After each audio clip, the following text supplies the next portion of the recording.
last 4 minutes, and we finally, the last 2 possessions, we did a better job with it, and then we were offense. We're playing, and we feel like we have different options.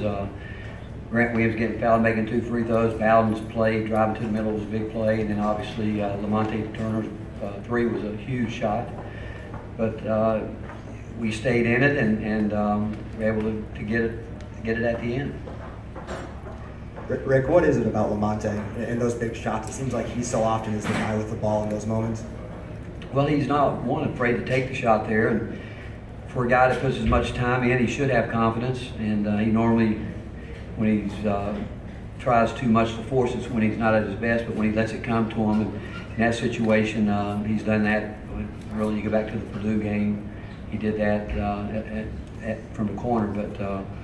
He had the confidence, and I think his teammates have confidence in him too. I thought he got a little tired. He was involved in those ball screens when Diallo was getting down the lane on him. He was laying on the screen a little bit, but he's a competitor, and he fought through that fatigue. And again, he's not afraid to take the shot. Coach, can you speak to your team's mental toughness? Kind of at the end of both halves, Kentucky went on a little spurt.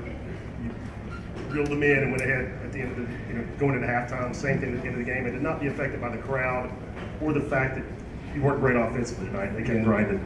Well, they had a lot to do with that, obviously, but yeah, we just feel like if we can play defense, it takes pressure off our offense, and we just, again, I think they came in knowing it was going to be this kind of basketball game, and I do think our team is getting better at trying to understand what we're trying to do through scouting, and assistant coaches get all the credit for that. Those guys do a terrific job, but as a group, I think our guys, they look at each other and they believe in each other, and we just kept talking about let's stay with it defensively and rebound the ball, and we'll find something to get done on the other end. And tonight I thought it was an example.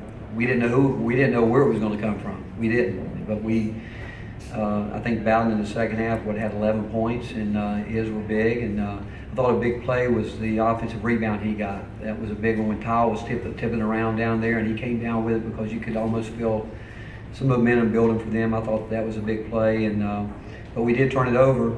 Our guards turned it over a couple of times here in the last couple of minutes. We were able to overcome that, and but it's a team win, and that's how we've done it all year. Everybody knows it.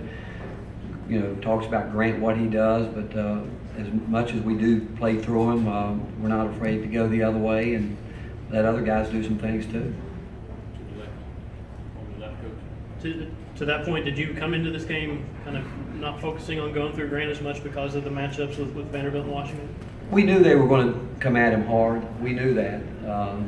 They trapped him a couple of times out there at the 3-point line, and we actually were trying to set up there at the end to try to invite the trap and trying to get a 2-on-1 on the backside, but it never happened. And we're not surprised, and I think this time of year, we knew that they would go at him on the defensive end, which they did, but yeah, we knew he was going to get double teamed. We thought certainly they would do that. Rick, obviously know Cal very well. His sort of general philosophy at the end of games is not to call timeouts when they have the ball, just let it roll, try to put the defense on its heels.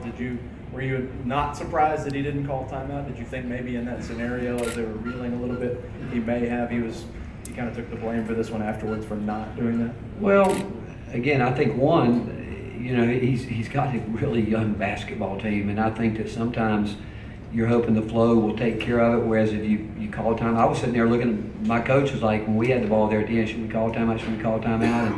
And I was about to, and my coaches called me off because I felt like we were doing the same thing, and we were fortunate to make a shot. But